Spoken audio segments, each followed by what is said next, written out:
وننزل من القرآن ما هو شفاء ورحمة للمؤمنين.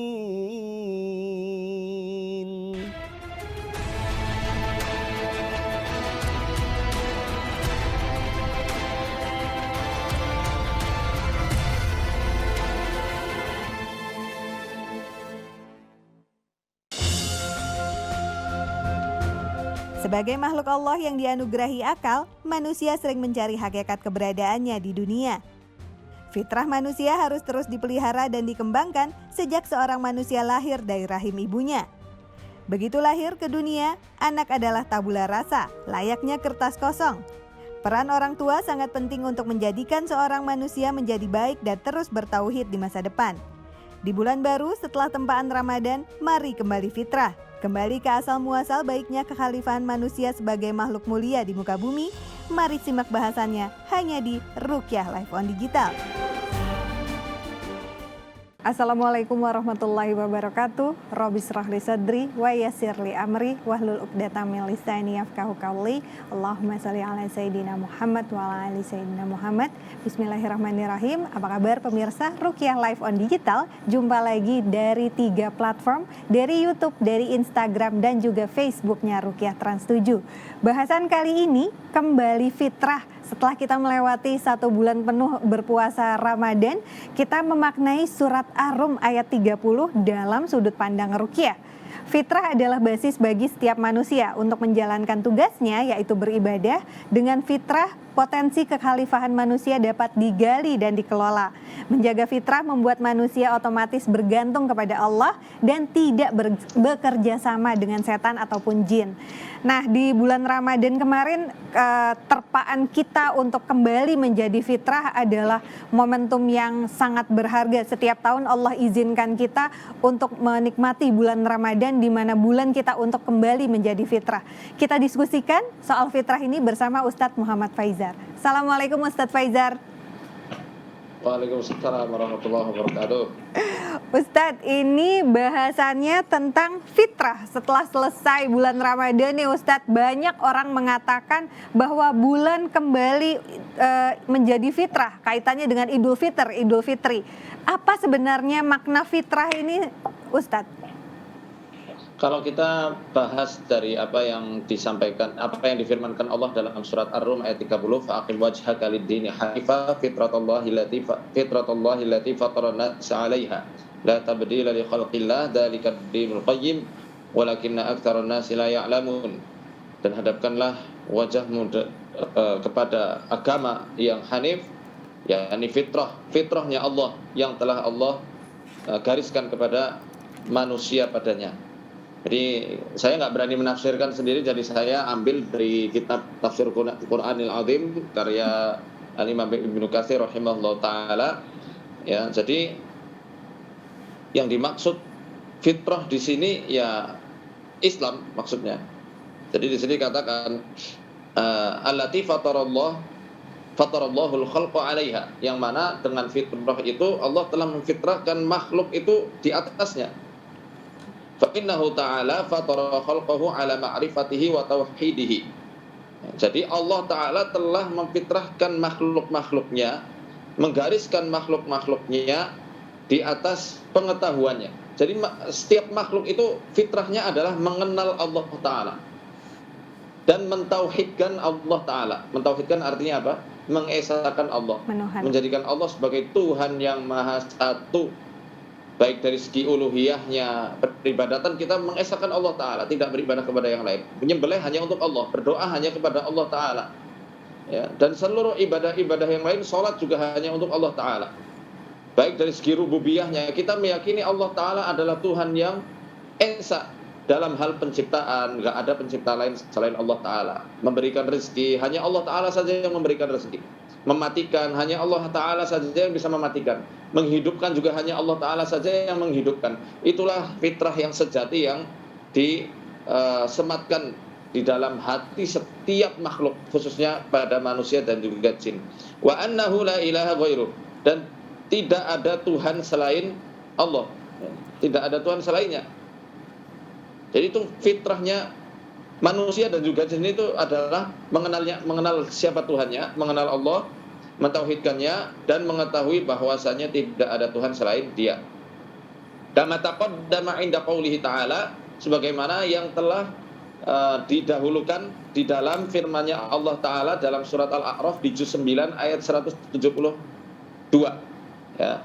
Wa in akhadha rabbuka min bani adama min dhuhurihim dzurriyyatahum wa ashhadahum ala anfusihim alastu bi rabbikum qalu bala syahidna an taqula yaumal qiyamati inna kunna an hadza ghafilin. Dan ingatlah tatkala Tuhan kalian mengusap punggung Adam sehingga bertebarlah semua anak cucunya. Kemudian Allah mempersaksikan kepada mereka, apakah aku adalah Tuhan kalian? Maka seluruh anak cucu Adam mengatakan, qalu bala syahidna, tentu ya Allah, kami bersaksi bahwanya Engkau adalah Tuhan kami. Ya. Nah ini kenapa langsung mengatakan bala syahidna? Nggak ada yang menentang, ya tentu Allah Tuhan Maha Pemurah. Kita mengenal saat masih di alam roh, kita mengenal Allah adalah Tuhan yang betul-betul Maha Pengasih, Maha Pemurah, Tuhan yang memberikan kita rezeki, kita butuh nafas, Allah berikan oksigen secara gratis, kita lapar, Allah berikan makanan juga secara gratis, kita telanjang, Allah berikan kita pakaian, kita bersalah, hanya Allah yang bisa mengampuni. Kita melakukan amal soleh, Allah yang melipat gandakan. Dan Masya Allah, Allah adalah Tuhan yang Maha Pengasih lagi Maha Penyayang. Dalam hadis Qudsi riwayat Imam Muslim dikatakan, Allah Ta'ala berfirman kepada para malaikat-malaikat pencatatnya, wahai para malaikatku, fa idza arada 'abdi an ya'mala sayyi'atan falam ya'malha fala taktubuha. Kalau ada hambaku ini pengen melakukan suatu perbuatan dosa tapi dia belum melakukannya, jangan tulis niat buruknya. Fa in amilaha, apabila dia melakukannya, faktubuha lahu bimithliha. Kalau dia melakukannya, tulis satu yang seimbang, satu keburukan yang seimbang dengan keburukan yang dia lakukan. Wa in tarakaha min ajli faktubuha lahu hasanatan. Tapi kalau dia meninggalkannya karena dia takut kepadaku, padahal dia sudah niat buruk sebelumnya, catat baginya satu kebaikan. Wa idza arada 'abdi an ya'mala salihatan falam ya'malha faktubuha lahu hasanah. Apabila ada seorang hambaku, dia baru niat untuk melakukan kebaikan tapi dia belum sempat melakukannya, tulis baginya satu pahala, satu kebaikan. Fa in 'amilaha, apabila dia melakukannya, faktubuha lahu bi 'ashri amthaliha ila 700. Kalau dia melakukannya, tulis 10 kali lipat dari kebaikannya, sampai 700 kali lipat dari kebaikan. Maka siapa yang tidak mau punya Tuhan sebaik Allah Ta'ala? Dan memang hanya Allah Ta'ala sebaik-baiknya Tuhan, satu-satunya Tuhan, tidak ada Tuhan yang lain. Maka saat itu fitrah seluruh jin dan manusia mempersaksikan bahwasanya Allah adalah Tuhan kita semuanya. Ya. Kemudian dalam sebuah hadis dikatakan, inni khalaqtu ibadi hunafa, aku telah menciptakan hamba-hambaku dalam keadaan hanif, fajtalatshumus syayatinu an dinihim, tapi setan itu memelencengkan mereka dari agama-agama mereka. Ya. Jadi yang dimaksud di sini dalam hadis ini, annallaha ta'ala fatara khalqahu 'alal Islam. Allah telah memfitrahkan makhluk-makhluknya, maksudnya ini adalah manusia dan jin, itu berada di dalam fitrah keislaman. Tsumma tara'a 'ala ba'dihimul adyan al-fasidah kal yahudiyyati wan nasraniyyati wal majusiyyah. Tetapi sebagian dari mereka menggiring sebagian yang lain untuk memeluk agama yang tidak benar, yang rusak, seperti agama Yahudi, Nasrani dan Majusi. Ya. Oleh karena dikatakan la tabdila li khalqillah, tidak ada perubahan bagi khalqillah. Yang dimaksud di sini adalah tidak ada perubahan untuk Islam. Ya. Maksudnya la tubdilu khalqallah, jangan kalian merubah khalqallah. Khalqallah di sini maksudnya adalah agamanya Allah. Fataghayyarun nasu an fitratihim allati fatarahumullahu 'alaiha. Ya. Sehingga manusia itu banyak yang menyimpang dari fitrah yang telah Allah fitrahkan kepada mereka di atas fitrah tersebut. Nah, fitrah yang dimaksud di sini adalah lidinillah atau agamanya Allah. Agamanya Allah maksudnya adalah Islam. Ya. Agama Islam. Ad-dinu wal fitrah al-Islam. Agama, fitrah, kemudian Islam. Oleh karena yang dimaksud dalam surat Ar-Rum ayat 30 ini maksudnya adalah fitrah keislaman, fitrah ketauhidan, fitrah kemakrifatan. Makrifat maksudnya adalah pengenalan kita selaku hamba terhadap siapa yang menciptakan kita dan kepada siapa kita harus menyembah. Itu fitrah. Oleh karenanya dalam surat Al-Baqarah Allah juga berfirman, ya ayyuhalladzina amanu dukhulu fis-silmi kaffah wa la tattabi'u khutuwatis syaitan innahu lakum aduwwum mubin. Orang-orang yang beriman, orang-orang yang aku beriman, masuklah kamu ke dalam Islam kafah dengan sempurna. Jangan kamu ikuti langkah-langkah setan, karena sesungguhnya setan adalah musuh yang nyata bagi kalian. Jadi setan itu senantiasa membuat orang dan manusia-manusia itu masuk Islam, tapi masuk Islamnya setengah-setengah. Contohnya yaitu dia agamanya Islam tapi masih tidak berjilbab. Dia agamanya Islam masih belum mau sholat. Dia agamanya Islam masih belum mau puasa Ramadan, masih tidak mau zakat, tidak mau bersedekah dan lain sebagainya. Syariat-syariatnya tidak ditegakkan dengan sebaik mungkin.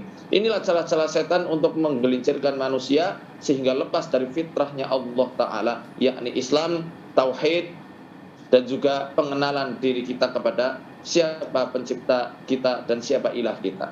Wallahu a'lam bishawab. Masya Allah.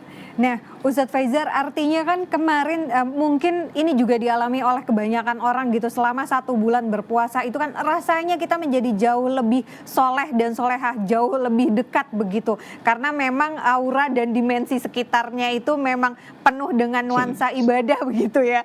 Nah, sebenarnya kan kita selama ini hanya mendengar lewat media, lalu medsos, begitu berbagai macam, kembali fitrah. Sedangkan sebenarnya kan ada 3 aspek fitrah manusia, yaitu jasmania, nafsiyah, dan ruhiyah. Artinya kan ketika jasmani kita, yaitu dia organ-organ di dalam tubuh, sebenarnya selama 1 bulan kemarin Ramadan itu kan dikembalikan ke fitrahnya. Bagaimana sebenarnya organ pencernaan masing-masing mempunyai peran yang selama ini mungkin di sisa 11 bulan kita zolim dengan makanan yang sebenarnya harusnya tidak masuk dan menyakiti tubuh.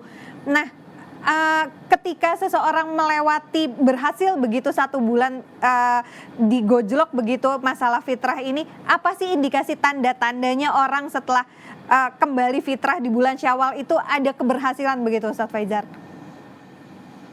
Jadi kalau kita lihat dari beberapa kitab-kitab ulama dan hadis-hadis yang menjelaskan tentang prinsip dasar keislaman yang baik seorang hamba, kurang lebih ada 4 hadis. Yang pertama, orang kembali kepada fitrah yang dimaksud adalah keislamannya kembali sempurna atau meningkat kualitasnya. Pertama, dia akan senantiasa menjaga niatnya. Makanya Syekh Shalih Fauzan dan juga beberapa ulama-ulama lain mengatakan ada 4 landasan yang menjadikan 4 hadis yang menjadikan landasan suatu keislaman itu menjadi baik ukurannya. Pertama adalah menjaga niat. Hadis innamal a'malu binniyat wa innamal likulli imri'in ma nawa. Sesungguhnya segala amal perbuatan itu tergantung pada niatnya, dan setiap hamba itu akan mendapatkan apa yang dia niatkan. Dan niat yang dimaksud di sini adalah niat-niat terhadap amalan-amalan ukhrawi, amalan-amalan ibadah. Ya, dia akan paham dan akan menjaga betul kelanggengan niat ikhlasnya kepada Allah Ta'ala. Dia akan menjaga dirinya dari potensi-potensi riya dan juga sum'ah. Ya, kemudian dia juga akan senantiasa yaitu menghadirkan ruh dan hati di dalam setiap aktivitas dan ibadahnya. Tidak menjadi manusia autopilot, yakni ketika jamnya sholat, tapi akhirnya hatinya kosong melompong dari berzikir dan mengingat Allah Ta'ala. Pokoknya niat pertama kali. Kemudian yang kedua adalah min husni islamil mar'i tarkuhu ma la ya'ni. Dari baiknya keislaman seseorang, dia akan meninggalkan apa-apa yang tidak bermanfaat baginya. Dia akan senantiasa mencari kegiatan-kegiatan yang bermanfaat untuk edukasi, untuk kemaslahatan akhiratnya, kemaslahatan keluarga dan kaum muslimin secara keseluruhan. Maka dia dan perilakunya serta aktivitasnya akan diilhamkan oleh Allah Ta'ala untuk senantiasa melakukan perkara-perkara yang bermanfaat untuk Islam dan muslimin, untuk perkara akhiratnya. Dan dia akan senantiasa meluangkan waktunya itu untuk ibadah kepada Allah. Kendati sesusah apapun kondisi ekonominya, dia akan senantiasa menyempatkan waktu untuk beribadah. Apalagi di masa pandemi seperti ini, banyak sekali orang kesusahan ekonomi. Allah Ta'ala berfirman dalam sebuah hadis qudsi, tafarraq li ibadati, ya, luangkan waktumu sejenak untuk beribadah kepadaku. Amla'u sadraka ghinan, aku akan memenuhi hati atau dadamu dengan kekayaan. Wa asudda faqrak, aku akan menutup celah-celah kefakiranmu. Wa in lam taf'al, tapi kalau kamu tidak melakukan hal tersebut, amla yadaka suglan, amla yadaika suglan walam asudda faqrak, ya. Kalau kamu tidak menyempatkan waktu untuk beribadah kepadaku, untuk sesuatu yang dapat bermanfaat untuk Islammu, untuk akhiratmu, maka aku akan penuhi tanganmu dengan kesibukan-kesibukan. Tentu kesibukan yang justru akan menyiksa orangnya. Dan aku tidak akan menutup celah-celah kefakiranmu. Yang ketiga, al-halalu bayyinun wal haramu bayyinun. Ya. Halal itu jelas, haram itu jelas.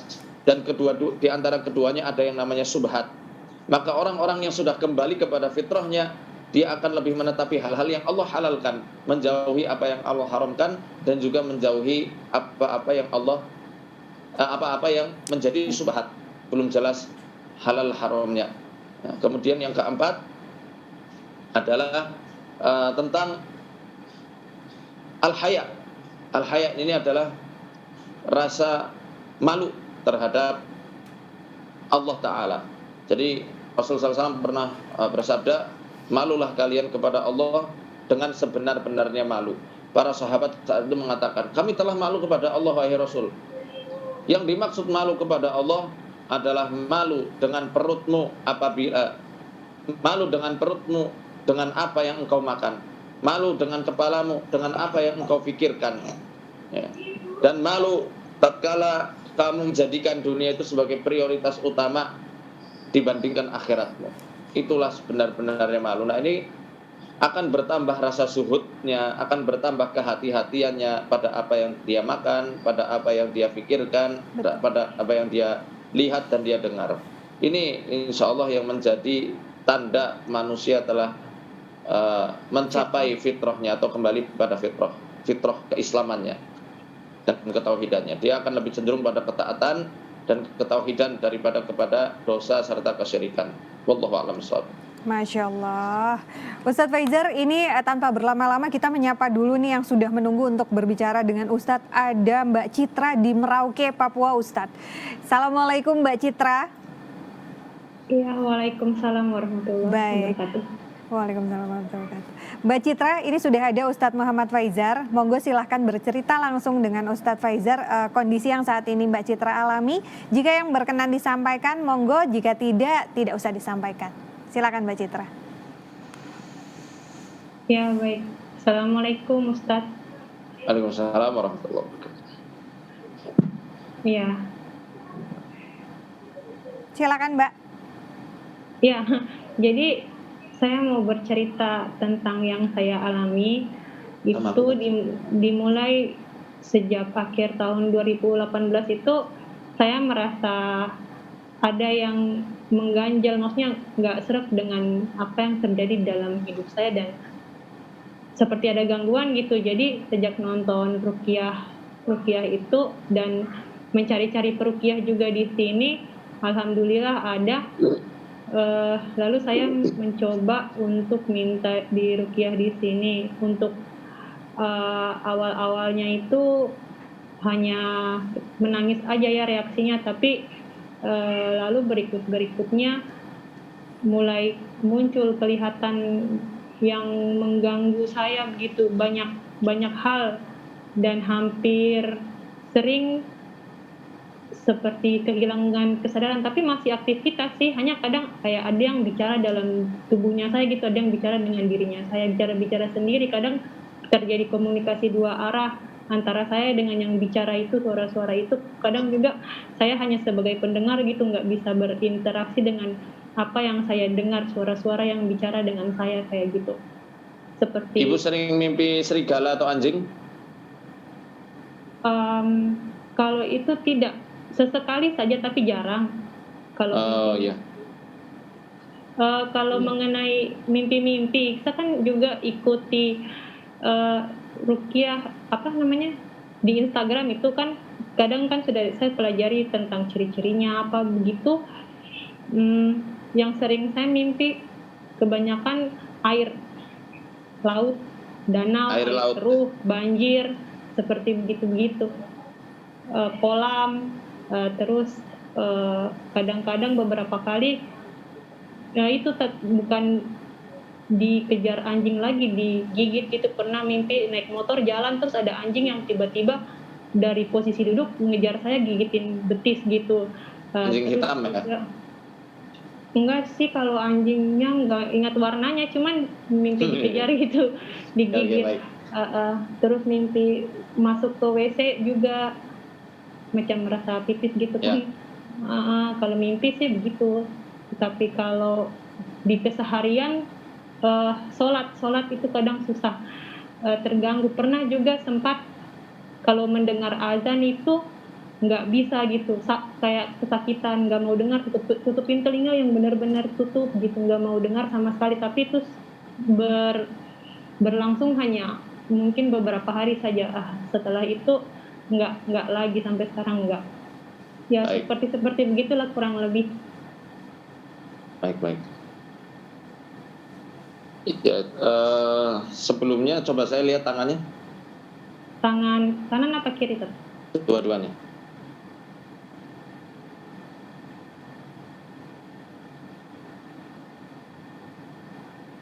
Oh iya. Udah lama sih. Itu ibu pinggangnya juga sering sakit ya, pinggang kanan ya? Kalau pinggang iya, dari masih kuliah dulu itu sampai sebelum nikah itu sering sakit di bagian pinggang, panggul. Dekat pinggul ya? Iya betul. Itu udah lama sebenarnya ganggunya, cuma mungkin setelah nikah jadi tambah berat ya gangguannya.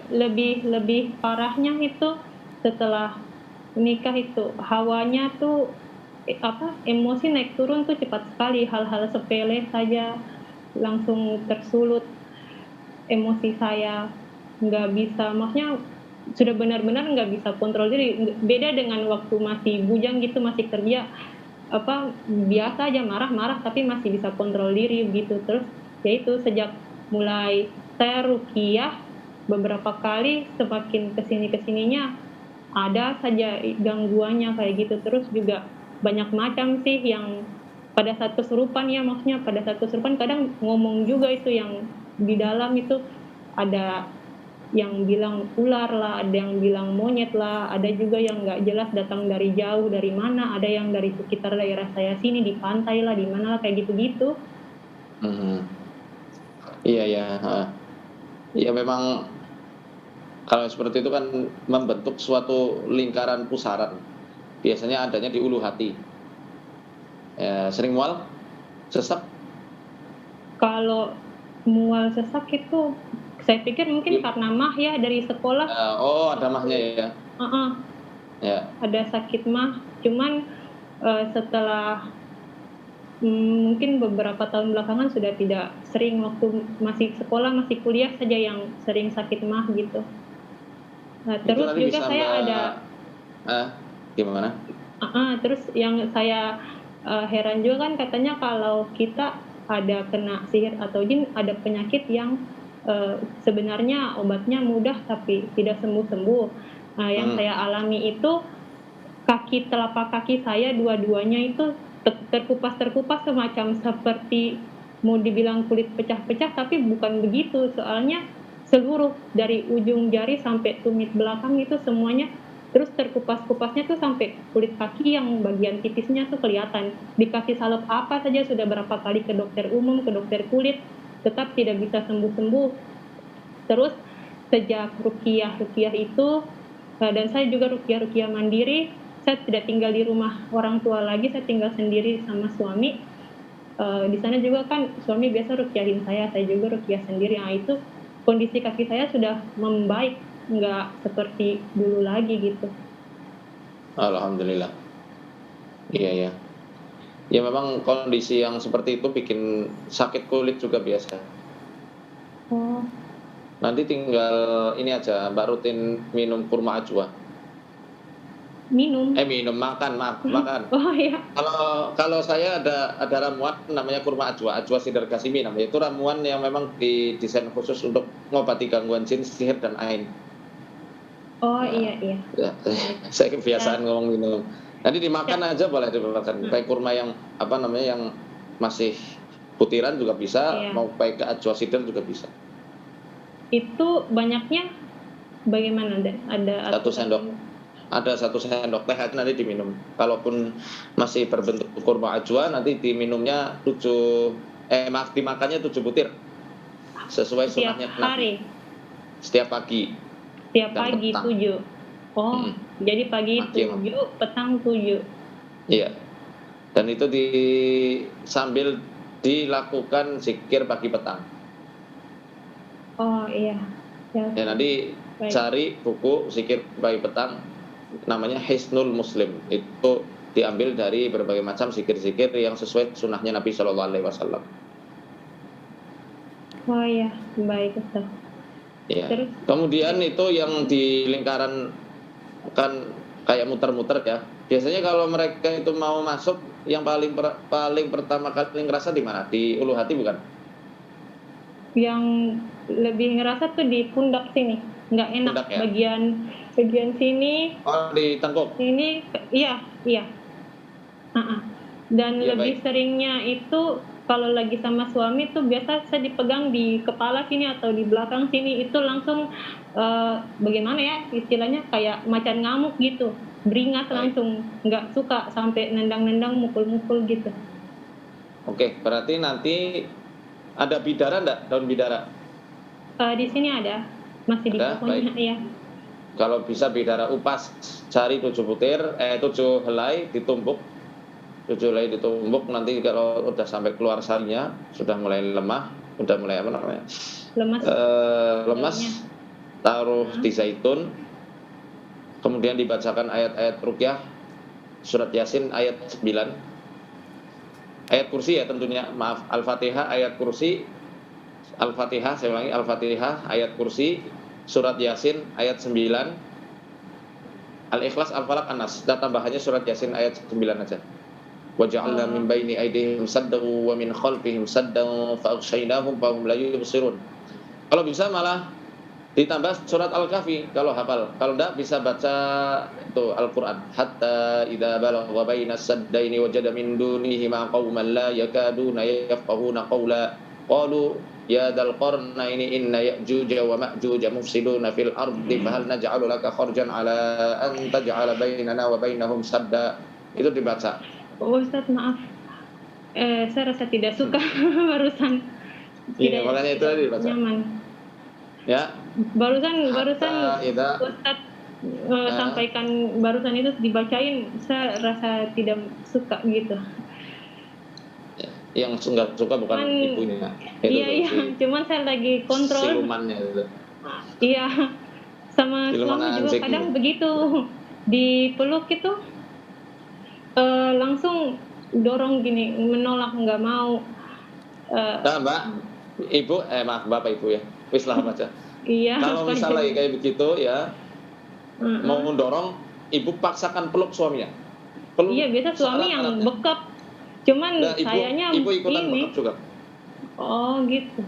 Ya, Ibu harus usaha juga untuk bekap suami, bekap-bekapan. Tapi tapi jadinya kayak ini bagaimana ya, kayak kejang-kejang begitu loh. Kayak Nggak apa-apa, gemetar, itu. kejang-kejang, saya lemas. Itu melemah itu, kesetrum kan. Oh, begitu. Melemah itu. Jadi kalau misal dia mau berusaha untuk supaya ibu tidak mau dipeluk, peluk sekalian. Nggak mau dekat sama suami, deketin suami sekalian. Nggak Ya, bisa kadang-kadang berbicara susah. halus sama suami, iya usaha. Iya. Bismillah, insya Allah bisa ibu. Ya. Terus Ustaz mau tanya, kalau yang seperti begitu bisa juga apa tidak kalau misalnya suami yang dipengaruhi dibuat nggak suka sama saya, soalnya kadang-kadang hal sepele yang saya sampaikan saya rasa nggak ada emosi, tiba-tiba suami tersulut nyolot gitu, bentak. Suami ada di sini? Kebetulan lagi di kota lain di Jayapura, lagi nggak satu kota, lagi kerja di sana. Ya, kalaupun suami seperti itu pengaruh radiasi dari yang ada di dalam ibu. Makanya kan sukanya sukanya cekcok adu mulut ya. Hal sepele Karena yang sering sekali. Nah, itu kan itu yang anjing gigit itu. Belum lagi yang lainnya. Makanya ini segera ditutup. Nanti saya ulangi ya. Tadi kan belum selesai tuh. Bidara Mas Zaitun dibacakan Yasin ayat 9, tambah yang Al-Fatihah ayat Kursi, Ikhlas wal Khanas, sama surat Al-Kahfi ayat berapa itu? Di juz 16 pojok kanan bawah itu. Ayat berapa itu? Hatta idza balagha bainas saddaini. Maka apabila mereka telah sampai pada dua bukit, dua gunung, itu pokoknya tentang Ya'juj dan Ma'juj. Sampai ayat hadza rahmatun mir rabbi fa idza jaa wa'du rabbi ja'alahu dakka wa kana wa'du rabbi haqqan. Pojok kiri paling atas. Ya, sebagai lembar penutup surat Al-Kahfi itu sampai situ aja dibacanya. Oke, biar itu nanti pusarannya tertutup. Halo, assalamualaikum. Salam kenal. Hai bro. Masuk Islam kamu? Ganggu orang penjorangan saru itu, nggak boleh. Masuk Islam ya. Terus keluar. Mending enak di alam kamu daripada di sini. Yuk baca asyhadu alla ilaha illallah. Baca Bu, biar jinnya ikutan baca. Asyhadu alla ilaha illallah.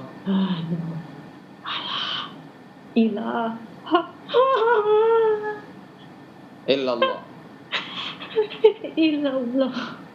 Wa asyhadu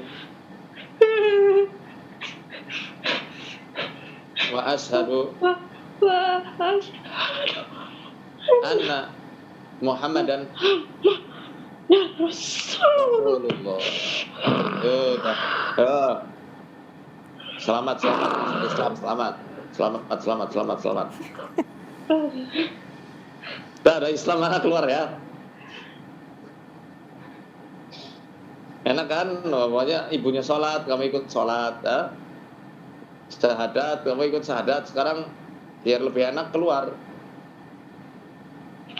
Dosa kamu masuk tubuh manusia. Ya. Sudah Bu, istighfar. Itu nanti perlu dipegang itu di tengkuknya.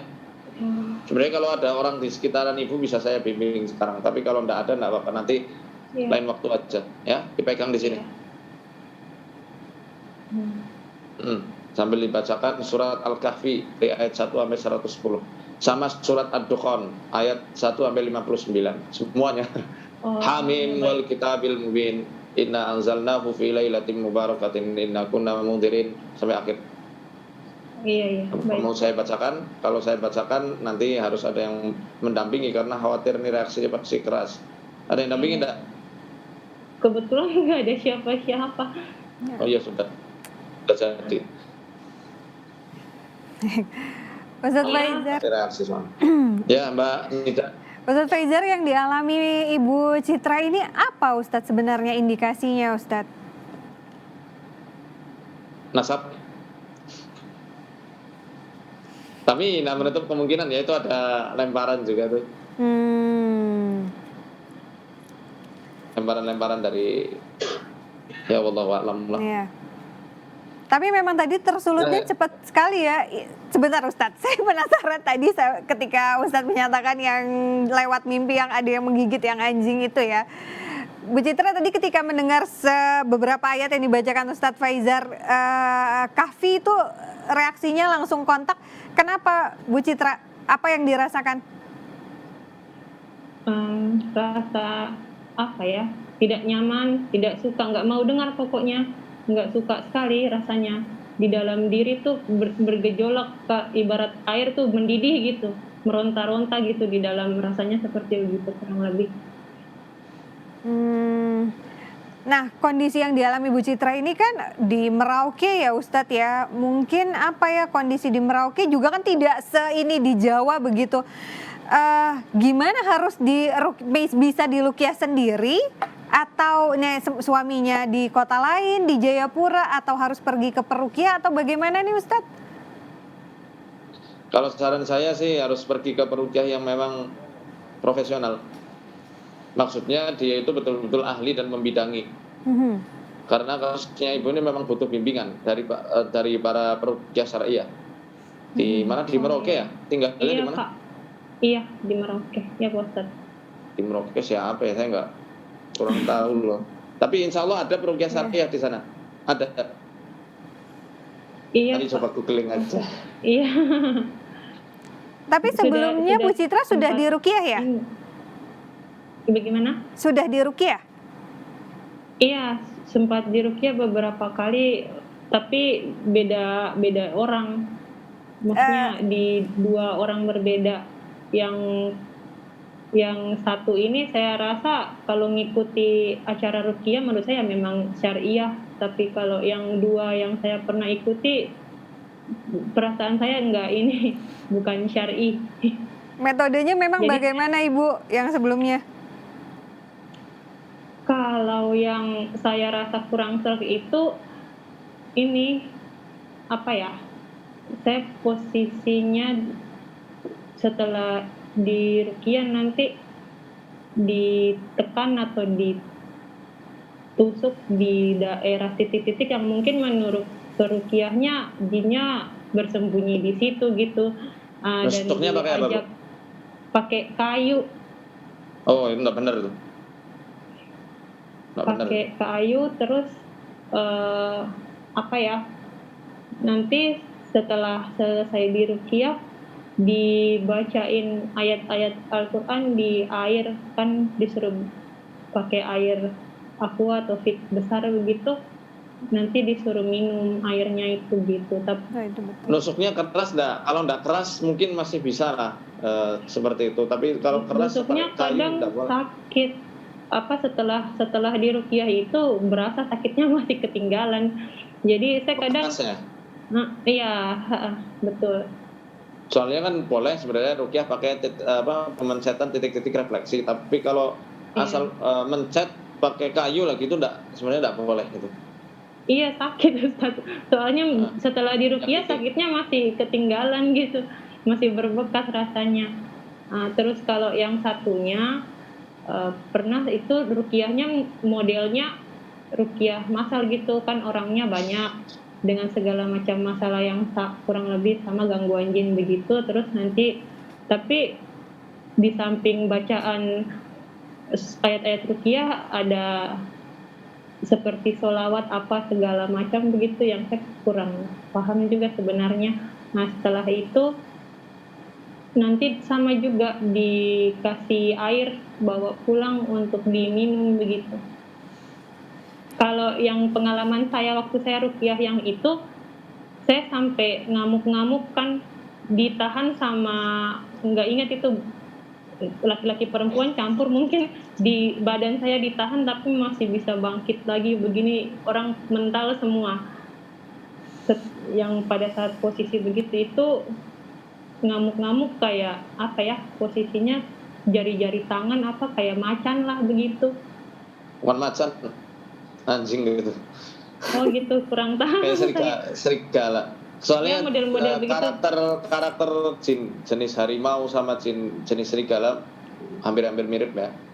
Maksudnya bukan jinnya itu harimau atau jinnya serigala, mereka menjelma sebagai wujud-wujud yang semacam itu, karena frekuensi jiwa hayawaniahnya itu memang satu frekuensi dengan karakter-karakter jiwa hewan itu.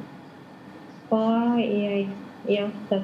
Baik, Ustadz Faizar, ini kita sudah tahu kondisinya Ibu Citra ya. PR-nya dari Ustadz nih apa nih untuk Ibu Citra dengan keterbatasan jauh lokasi, terus beliau juga sendiri, mau tadi kita fasilitasi untuk Ustadz bacakan ayat Kahfi dan juga Dukhan, tapi tidak ada yang mendampingi. Ada PR-kah untuk Ibu nih selain tadi ajwa dan juga apa tadi tumbukan bidara dan minyak zaitun? Tahapan-tahapannya apa nih sebagai permulaan Ustadz? Ruqyah mandiri kah atau yang lain? Pertama adalah dengan banyak muhasabah.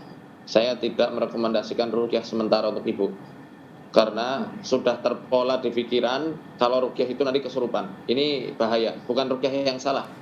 Ruqyahnya tetap benar, tapi untuk gangguan Ibu, khusus gangguan Ibu nih, adalah mengesampingkan dulu kata-kata ruqyah. Nah, muhasabah, banyak istighfar, banyak beruzlah. Uzlah ini maksudnya adalah menyendiri untuk mendekatkan diri kita kepada Allah Ta'ala melalui ketaatan-ketaatan yang wajib maupun yang disunahkan Nabi SAW. Tapi hindari hal-hal yang bid'ah, hati-hati itu. Ya. Kemudian atur dengan nafas. Atur nafas ini kita bukan lagi mengajarkan olah pernafasan seperti halnya yang ada di tenaga dalam, bukan. Tapi yang dimaksud mengatur nafas di sini untuk lebih melatih ritme jantung supaya tidak terlalu kenceng ketika berdebat dan nggak mudah terpancing atau tersulut emosi yang dari jin itu. Kemudian rutin mandi pagi sebelum sholat subuh, ketika tahajud, bangun malam, ruku, sujud itu dilamakan. Kita tahu bahwasanya segala apa yang terjadi di manusia ini adalah ya bima kasabat aidinas, karena apa yang telah dilakukan oleh tangan-tangan manusia. Oleh karenanya dengan sholat, insya Allah segala perbuatan-perbuatan kesalahan dan perbuatan dosa akan dimunculkan sama Allah Ta'ala, diletakkan dalam pundaknya, pada pundaknya. Ini hadis sahih kan, idza qama ar-rajulu ila sholati ya fa utiya dzunubuhu kulluha fa udiat ala atiqai. Apabila salah seorang di antara kalian berdiri untuk melaksanakan salat, akan didantakan seluruh dosa-dosanya, semuanya akan diletakkan pada pundaknya. Kullama raka'a aw sajada tasaqatat anhu. Ketika dia rukuk dan sujud akan berguguran dosa-dosanya. Maka ketika rukuk dan sujud perlama, dilamakan. Demikian juga ketika rukuk dan sujud itu adalah posisi yang paling merugikan bagi para setan, dan posisi yang dapat meninggikan derajat seorang hamba di hadapan Tuhan. Dan kata Nabi SAW, ya, posisi terdekat antara hamba dengan Tuhannya adalah ketika dia sujud. Fa'aktirud doa, maka perbanyaklah doa ketika sujud. Doa pakai bahasa Indonesia boleh, tapi dalam hati jangan dilisankan. Nanti batal sholatnya kalau pakai lisan. Seperti itu mungkin. Dan tetap kalau nanti sudah stabil boleh lakukan ruqyah, tapi jangan setel dalam pikiran ibu bahwasanya ruqyah itu harus kesurupan. Itu salah. Ruqyah itu tidak harus kesurupan. Dan ruqyah itu bukan untuk gangguan jin saja, tapi untuk seluruh penyakit yang diderita kaum muslimin.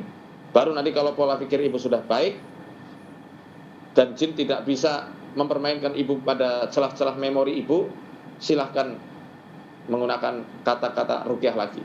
Walaupun tadi cara-cara yang tadi sudah kita katakan itu semua termasuk rangkaian dari nusroh atau ruqyah itu sendiri. Wallahu a'lam bishawab. Masya Allah. Ini nanti Bu Citra bisa disimak ya, akan diupload di channelnya YouTube-nya Hasanah Trans 7 Official. Nanti kalau Ibu lupa nanti bisa dicek lagi catatannya. Yeah. Tapi tadi kesimpulannya ya Ustadz, muhasabah diri dulu ya Ustadz, menghilangkan stigma ruqyah itu pasti kesurupan, berhubungan sama jin, saya pasti akan diambil alih kendali dirinya. Itu dulu ya PR-nya Bu Citra ya Ustadz untuk dihilangkan. Terus tadi juga perlama ruku dan sujud ya itu ya, terutama mungkin di sholat malam ya Ustadz ya, untuk kembali lagi menyadarkan bahwa tubuh ini adalah milik Bu Citra ya, bukan miliknya jin ya Ustadz ya. Ya. Terus Sholat malam dan seluruh sholat yang dilakukan. oh semua sholat ya. Terus tadi Ya, karena ruku mengajarkan kita untuk tawadu, untuk rendah hati, rendah diri. Ya, kemudian sujud mengajarkan kita bahwasanya kita berasal dari tanah. Kita ini makhluk hina, Allah yang maha tinggi. Wajah Allah yang maha mulia, yang maha kekal, wajah kita akan sirna dan tidak kekal. Ya. Kemudian mengembalikan kata aku hanya kepada Allah Ta'ala. Jadi tidak ada keakuan ketika kita berikhtiar. Semua kembali pada Allah Ta'ala. Paham? Nanti biarkan paham pada waktunya. Siap. Terus udah gitu juga ada PR herbal ya Ustadz ya. Tadi ajwa 7 butir di pagi hari. Terus tadi untuk mengobati itu tumbukan daun bidara 7 lembar dan juga zaitun, dibacakan ayat ruqyah plus tambahan ayat Yasin ayat 9 ya. Ya, sama Al-Kahfi itu tadi ayat berapa ya? Oh, kahfi sama dukun ya, dipegang tengkuknya ya. Iya. Bisa mandiri nggak sih? Bisa mandiri nggak sih Ustadz seperti itu? Apa? Ibu sendiri yang memegang tengkuk lalu membacakan kahfi dan juga ad-dukhan? Nanti dipegang suami ya, susah kalau kayak begini. Terus dipegang suami sama orang lain. Baik. Ya itu dia PR-nya Ibu Citra, kita sama-sama doakan semoga Allah permudah jalan kesembuhannya ya Ibu. Tetap semangat Ibu, mudah-mudahan nanti Allah datangkan pertolongan yang tidak disangka-sangka di Merauke sana. Amin ya rabbal alamin. Terima kasih banyak Bu Citra sudah bergabung. Semoga kita bisa trip ke Merauke ya. Amin ya rabbal alamin. Ya Allah, itu yang didambakan untuk syiar lagi. Amin ya rabbal alamin. Terima kasih banyak Bu Citra. Salam untuk keluarga, sehat-sehat di sana ya. Ibu. Assalamualaikum. Waalaikumsalam warahmatullahi wabarakatuh. Masya Allah, Ustadz ini luar biasa ya dari Merauke. Aduh ya Allah, jadi kangen ya kita untuk ketemu lagi dengan saudara-saudara muslim di berbagai daerah ya Ustadz ya. Untuk merangkul lagi mereka yang kondisinya seperti tadi Bu Citra, nggak tahu gitu loh mau kemana. Takutnya akhirnya kan malah jadi terjerumus ya Ustadz.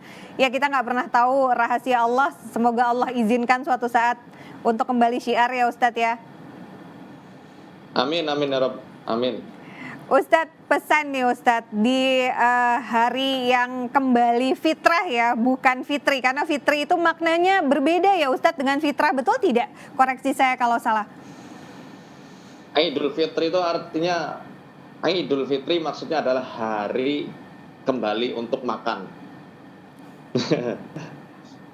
Memang takunu lana aidan li awwalina wa akhirina wa ayatan min, itu dalam surat Al-Maidah kan. Jadi hari Aid di sini maksudnya adalah hari perayaan, supaya hari jamuan. Seperti yang Nabi Isa mintakan ketika Hawariyun itu minta jamuan dari langit, kan seperti itu, supaya menjadi aidan li awwalina wa akhirina wa ayatan min, supaya menjadi hari raya untuk kami. Istilahnya ya, bahasanya apa ya, pesta gitu lah, hari raya untuk kami dan dari orang-orang awal kami dan orang-orang akhir kami, dan menjadi ayat atau mukjizat dari Engkau, menjadi tanda kebesaran Engkau.